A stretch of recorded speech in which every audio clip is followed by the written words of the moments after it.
গ্রামবাসী,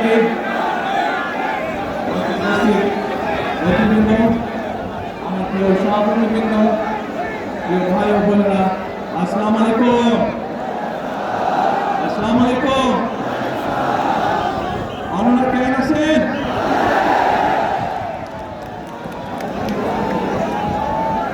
প্রিয় ভাই বোনেরা, আজকে আমরা এখানে সকলে একত্রিত হয়েছি একটি লক্ষ্যকে সামনে রেখে, অর্থাৎ একটি পরিবর্তনকে সামনে রেখে আমরা সকলে একত্রিত হয়েছি। চট্টগ্রাম এই সেই চট্টগ্রামের কর্মভূমি, যেখান থেকে শহীদ রাষ্ট্রপতি জিয়াউর রহমান 1971 সালের স্বাধীনতার ঘোষণা দিয়েছিলেন। এই সেই চট্টগ্রামের পূর্ণভূমি, যেখানে শহীদ রাষ্ট্রপতি জিয়াউর রহমান শহীদ হয়েছিলেন। প্রিয় ভাই বোনেরা,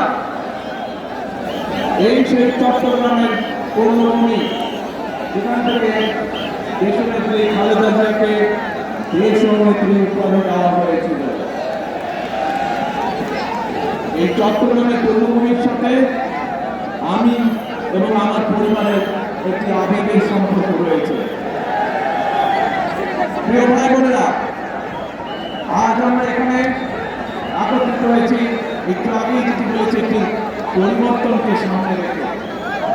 1971 সালে দেশ স্বাধীন হয়েছিল, সেই স্বাধীনতাকে রক্ষা করেছে 2024 সালের ছাত্র জনতার আন্দোলন।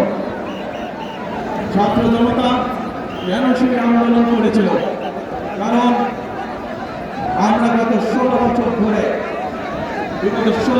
এই দেশের মানুষের রাজনৈতিক এবং অর্থনৈতিক অধিকারকে, বাক স্বাধীনতাকে, ব্যক্তি স্বাধীনতাকে কেড়ে নেওয়া হয়েছিল। দেশের মানুষ পরিবর্তন চেয়েছে। সেই পরিবর্তন, যে পরিবর্তন এই দেশের খেটে খাওয়া মানুষকে নিরাপত্তা দিবে, নিরাপদে ব্যবসা বাণিজ্য, নিরাপদে চাকরি, নিরাপদে রাস্তায় হাঁটার অধিকার দিবে। বাংলাদেশের মানুষ পরিবর্তন চেয়েছে। কোন সে পরিবর্তন? যেই পরিবর্তনের ফলে দেশের সাধারণ মানুষ তাদের সন্তানদের শিক্ষা ব্যবস্থা নিশ্চিত করতে পারবে। বাংলাদেশের মানুষ পরিবর্তন চেয়েছে। কোন সে পরিবর্তন? সেই পরিবর্তন হলো বাংলাদেশের মানুষ যেন তার এবং তার পরিবারের ন্যূনতম চিকিৎসা সুবিধা তারা পায়।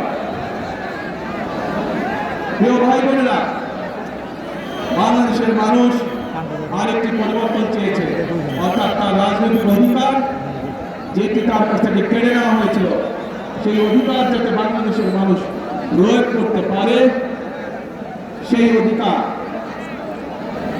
যে অধিকার তার কাছ থেকে কেড়ে নেওয়া হয়েছিল, কথা বলার অধিকার, সেই অধিকার মানুষ আবার প্রতিষ্ঠিত করেছে।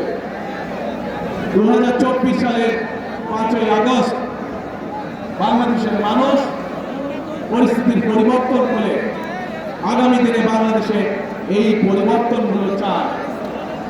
এখন